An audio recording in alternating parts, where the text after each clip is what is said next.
Selamat datang dalam program pertanyaan tentang kehidupan dalam bentuk tanya jawab. Dan pertanyaan ini terdiri dari pertanyaan umum di mana layaknya para pendengar seperti Anda akan menanyakan pertanyaan yang mungkin mempunyai subjek penting yang berbeda, termasuk pertanyaan tentang Allah, Yesus, surga, dan doa.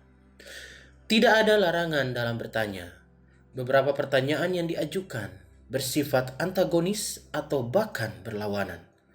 Tetapi saya dan tamu saya sangat menghormati sudut pandang yang berbeda saat kami membawakan program ini.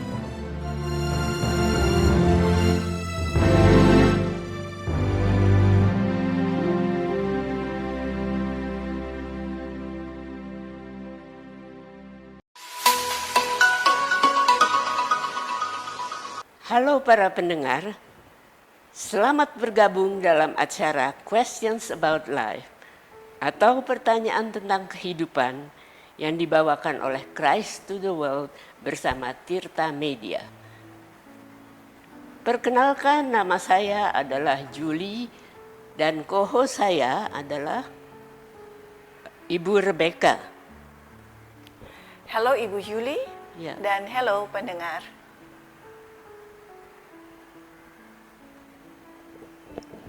Acara program kali ini adalah bagaimana cara berdoa. Kami akan membantu Anda lebih mengerti tentang doa dan bagaimana cara berdoa. Mari kita mulai dengan memohon pertolongan Tuhan terlebih dahulu. Bapa kami yang di surga, tolonglah kami saat kami akan menjawab pertanyaan-pertanyaan bagaimana cara berdoa. Dalam nama Yesus, amin. Co-host saya, Ibu Rebecca, akan membacakan pertanyaan-pertanyaan yang diajukan. Apakah Ibu Rebecca sudah siap Ya, dengan saya pertanyaan sudah siap. pertama? Baik, Mari kita mulai. pertanyaan yang pertama datang dari Ibu Hesti di Malang yang menanyakan apakah doa itu? Ya, Ibu Heti di Malang. Terima kasih atas pertanyaan Ibu Heti. Doa adalah berbicara kepada Allah. Dan bagi kita, untuk bisa berbicara kepada Allah merupakan salah satu hal yang luar biasa dan merupakan hak istimewa bagi kita. Kita mungkin tidak pernah mempunyai kesempatan untuk berbicara dengan pemimpin negara kita, tapi kita mempunyai kesempatan untuk berbicara dengan seseorang yang jauh lebih hebat, yaitu Tuhan alam semesta yang agung, yang menciptakan segala sesuatu, Sang Pencipta langit dan bumi, menginginkan kita untuk berbicara kepadanya. Dia menyambut kita datang ke dalam hadiratnya. Kita bisa berbicara dengan Allah, sama kita berbicara dengan teman dekat kita, atau dengan anggota keluarga kita. Kita bisa berdoa dengan cara bersuara atau tanpa bersuara, yaitu dengan hanya berdoa dalam pikiran kita saja. Allah akan mendengarkan doa kita dengan kedua cara tadi. Benar sekali, Allah mengetahui apa yang kita sedang pikirkan. Firman-Nya mengatakan, Engkau menyelidiki dan mengenal aku. Engkau mengetahui kalau aku duduk atau berdiri. Engkau mengerti pikiranku dari jauh. Engkau memeriksa aku kalau aku berjalan dan berbaring. Segala jalanku kau maklumi, sebab sebelum lidahku mengeluarkan perkataan, sesungguhnya semuanya telah kau ketahui ya Tuhan. Anda bisa berbicara kepada Allah di mana saja. bisa di kamar mandi, bisa juga ketika sedang berjalan keluar, bisa juga di kamar Anda, bahkan ketika Anda sedang sibuk bekerja. Anda bisa juga berbicara kepada Allah ketika sedang berjalan-jalan atau sedang berada di tempat lain. Anda bisa berdoa di mana saja. Tidak ada tempat di mana Anda tidak bisa berdoa. Anda dapat berbicara dengan Allah kapan saja. Bisa pada pagi hari, siang hari, maupun pada sore hari atau malam hari. Anda bisa berdoa seorang diri atau bersama dengan orang lain. Atau bisa juga dengan suami atau istri Anda. Anda bisa berdoa dengan seluruh keluarga Anda atau bisa juga berdoa dengan suatu kelompok lain. Selain itu, Anda bisa berdoa dengan singkat ataupun panjang. Beberapa doa di dalam Alkitab sangat pendek dan ada juga yang panjang. Tuhan mendengarkan doa yang pendek maupun yang panjang. Selalu ada waktunya untuk berdoa secara singkat ataupun panjang. Ketika Anda berdoa, Anda dapat berbicara atau berpikir dalam bahasa Anda sendiri.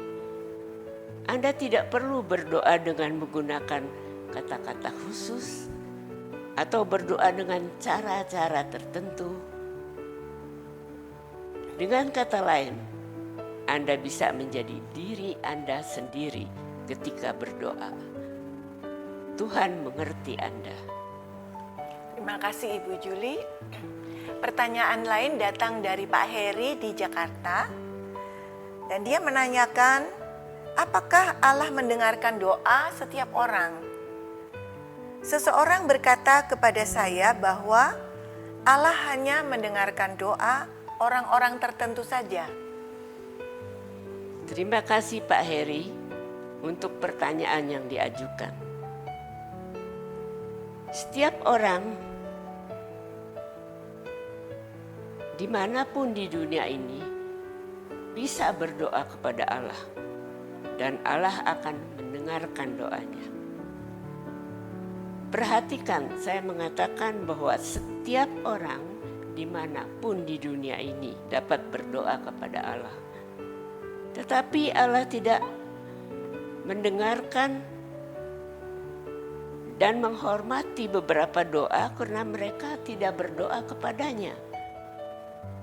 Di dalam Alkitab diceritakan sebuah kapal laut Mediterranean terjebak dalam badai yang dahsyat dan dapat menghancurkan kapal itu. Dituliskan di sana, awak kapal menjadi takut, masing-masing berteriak-teriak kepada Allahnya. Mereka menaikkan doa-doa itu kepada dewa-dewa yang tidak nyata. Dan Allah di surga tidak mengenal doa-doa itu. Dia tentu saja mendengar doa mereka, tapi mereka tidak ditujukan kepadanya. Sebab itu dia mengabaikannya dan tidak menjawab doa-doa mereka.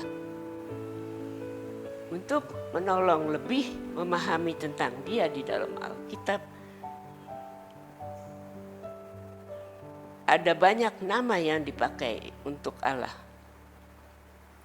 Dia disebut sebagai Bapa, Penebus, Allah yang Maha Kuasa, Allah yang Maha Berkecukupan, Tuhan yang menyembuhkan, dan banyak lagi nama-nama lainnya. Salah satu nama Allah yang saya sukai adalah Engkau mendengarkan doa. Saya senang sekali ketika mengetahui Dia mendengarkan ketika kita berdoa. Allah berbicara tentang dirinya sendiri dan pada waktu Ia lapar, tapi Dia juga mendengarkan doa setiap orang yang menaikkan doanya kepadanya dalam iman dan mau percaya bahwa Dia ada dan mendengarkan doa-doa kita. Charles Spurgeon, seorang pengkhotbah terkenal di London, pada tahun 1800-an, dalam satu khotbahnya tentang tangisan burung gagak, dia berkata, "Perhatikan burung gagak saat mereka menangis. Dengan nada-nada kasar tidak jelas, suara serak yang mereka ungkapkan tentang keinginan mereka, tetapi Bapa Surgawi menjawab doa mereka dengan mengirimkan makanan. Apakah Allah peduli dengan burung gagak tetapi tidak peduli pada Anda?" Yesus berbicara tentang Allah yang memelihara burung gagak, apalagi kita. Perhatikan burung gagak yang tidak menabur dan tidak menuai dan tidak mempunyai gudang atau lumbung, namun demikian diberi makan oleh Allah. Betapa jauhnya kamu melebihi burung-burung itu. Baik. Pertanyaan selanjutnya Ibu dari Bu Tuti di Semarang. Dia bertanya, apakah ada syarat-syaratnya supaya doa kita itu didengarkan oleh Allah? Iya Bu Tuti di Semarang. Allah telah memberikan beberapa persyaratan bagaimana seharusnya kita berdoa agar doa kita didengar Tuhan. Ada tertulis dalam firman Tuhan. Tetapi tanpa iman tidak mungkin orang berkenan kepada Allah. Sebab barang siapa berpaling kepada Allah, ia harus percaya bahwa Allah ada. Dan bahwa Allah memberi upah kepada orang yang sungguh-sungguh mencari Dia. Anda harus percaya bahwa ada Allah dan bahwa Dia peduli pada Anda dan mau menjawab doa Anda. Ada beberapa hal lain yang bisa menjadi rintangan dalam berdoa. Kita akan membahasnya sebentar lagi. Ya, baik. Kemudian pertanyaan selanjutnya dari Bapak Doni di Tangerang yang menanyakan, apakah ada perbedaan mengenai doa dari seorang pengikut Yesus dan orang yang bukan pengikut Yesus? Ya, Bapak Doni di Semarang. Ya, ada banyak hal yang diterima oleh seorang pengikut Yesus ketika berdoa yang tidak diperoleh oleh orang yang bukan pengikutnya. Begini penjelasannya. Seperti yang sudah saya bicarakan sebelumnya, Tuhan mendengar setiap doa setiap orang. Tetapi seseorang yang telah mengikuti Yesus dan mempercayainya sebagai juru selamat menikmati hubungan yang khusus dengan Tuhan. Tanpa Yesus, seseorang terpisah dari Allah karena dosanya. Saat seseorang percaya kepada Yesus sebagai juru selamat, dosanya diampuni dan dia bisa berdoa seperti seorang anak berbicara kepada bapaknya. Mengenai doa, Yesus memberikan banyak janji kepada para pengikutnya. Dia berkata, "Dan apa yang kamu minta dalam namaku, aku akan melakukannya, supaya Bapa dipermuliakan di dalam Anak. Jika kamu meminta sesuatu kepadaku dalam namaku, aku akan melakukannya." Ya, baik.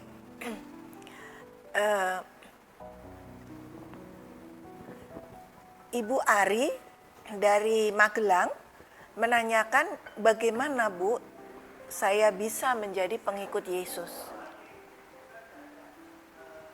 Ibu Ari, dengan senang hati saya memberitahukan kepada Anda bahwa Anda bisa menjadi pengikut Yesus sekarang di saat program ini sedang disiarkan.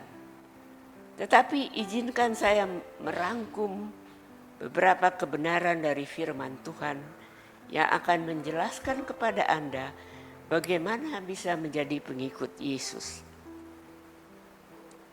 Nomor 1, Allah mengasihi Anda dengan kasih yang kekal. Di dalam firman-Nya tertulis, karena begitu besar kasih Allah akan dunia ini, sehingga Ia telah mengaruniakan Anak-Nya yang tunggal, supaya setiap orang yang percaya kepadanya tidak binasa, melainkan beroleh hidup yang kekal. Yang kedua, tetapi dosa kita telah memisahkan kita dari Allah. Firman Tuhan berkata, karena semua orang telah berbuat dosa dan telah kehilangan kemuliaan Allah. Kita adalah orang berdosa.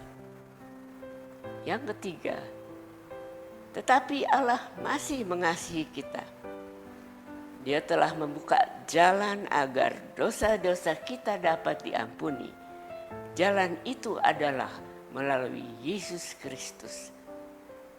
Firman Tuhan berkata, karena Allah itu Esa, dan Esa pula Dia yang menjadi pengantara antara Allah dan manusia, yaitu manusia Kristus Yesus yang telah menyerahkan dirinya sebagai tebusan bagi semua manusia.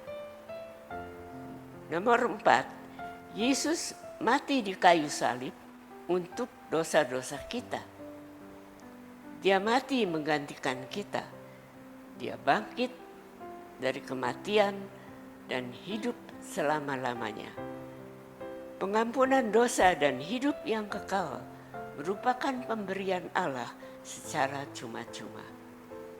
Kita tidak bekerja atau berusaha untuk mendapatkannya.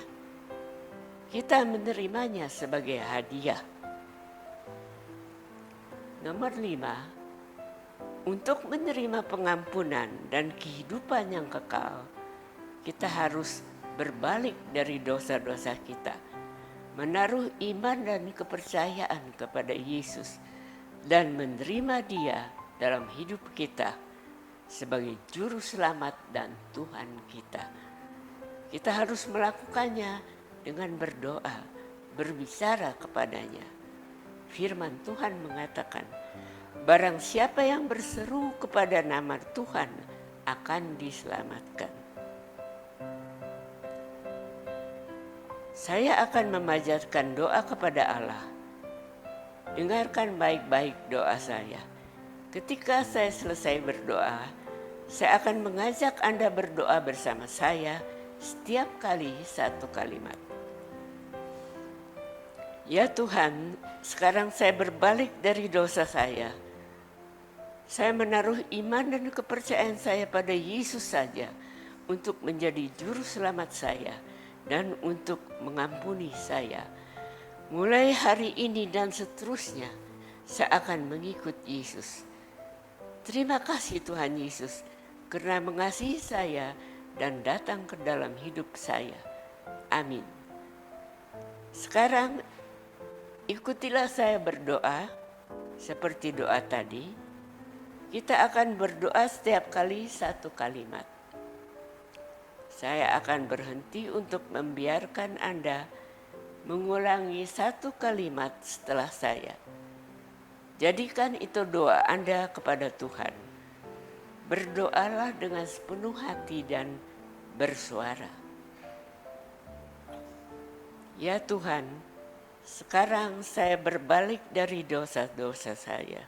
Ya Tuhan, sekarang saya berbalik dari dosa-dosa saya.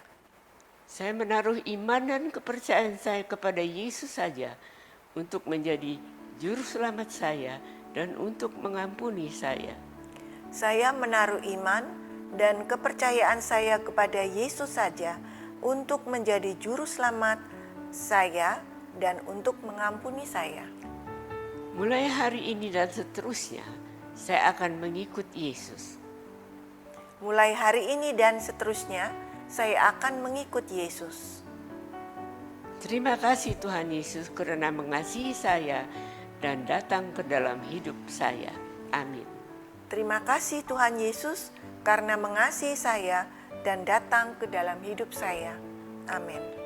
Terima kasih Anda telah berdoa dengan mengikut doa saya tadi. Selamat datang ke dalam keluarga Allah. Anda sekarang mempunyai hubungan khusus dengan Tuhan dalam doa karena Anda menjadi pengikut Yesus. Ya, pertanyaan selanjutnya datang dari Ibu Susi di Surabaya yang bertanya, apakah Yesus benar-benar ingin kita berdoa? Ibu Susi di Surabaya, Yesus sangat senang jika kita berdoa. Dia menghimbau kita untuk berbicara dengan Dia. Dia berkata, mintalah maka akan diberikan kepadamu, carilah maka kamu akan mendapat, ketuklah maka pintu akan dibukakan bagimu. Karena setiap orang yang meminta, menerima, dan setiap orang yang mencari, mendapat, dan setiap orang yang mengetuk, baginya pintu akan dibukakan. Baik. Ya. Saya akan lanjutkan pertanyaan dari Dini di Bali. Haruskah saya berdoa kepada Allah atau kepada Yesus? Ya Ibu Dini di Bali, kita berdoa kepada Allah atau kepada Yesus atau kepada Roh Kudus. Allah itu satu, bukan tiga. Ketika kita berbicara dengan Allah Bapa, berarti kita sedang berbicara dengan Allah. Dan ketika kita berbicara dengan Yesus, kita sedang berbicara dengan Allah. Dan ketika kita berbicara dengan Roh Kudus, kita juga berbicara dengan Allah. Anda tidak dapat mengacaukan dengan menggunakan nama yang salah. Kebanyakan orang berdoa kepada Allah Bapa. Baik. Ada pertanyaan dari Herman di Solo yang menanyakan, apakah Anda bisa memberi saya contoh bagaimana saya harus berdoa? Ya, Saudara Herman di Solo, pada suatu hari murid-murid Yesus datang kepadanya dan menanyakan pertanyaan yang sama kepadanya. Yesus mengatakan kepada mereka, apabila kamu berdoa, katakanlah, Bapa, dikuduskanlah namamu, datanglah kerajaanmu. Berikanlah kami setiap hari makanan kami secukupnya, dan ampunilah kami akan dosa kami, seperti kami pun mengampuni orang yang berdosa kepada kami, atau orang yang bersalah kepada kami. Dan janganlah membawa kami ke dalam pencobaan. Yesus tidak mengatakan kepada kita bahwa kita harus menggunakan kata-kata yang persis sama seperti itu. Meskipun boleh saja kita melakukannya, tapi dia memberi kita model atau contoh untuk diikuti. Berikut ini contoh bagian yang berbeda dari model doa ini. Bapa, kami datang sebagai anak-anak dari Bapa Surgawi. Ini merupakan hak istimewa bagi kami sebagai pengikut Yesus. Terpujilah namamu. Kami datang dengan penuh hormat di hadapan Allah, mengakui kesuciannya. Datanglah kerajaanmu. Kami berdoa untuk pemerintahan Allah di muka bumi, dan agar kehendaknya terjadi di bumi seperti di surga. Berilah setiap hari makanan kami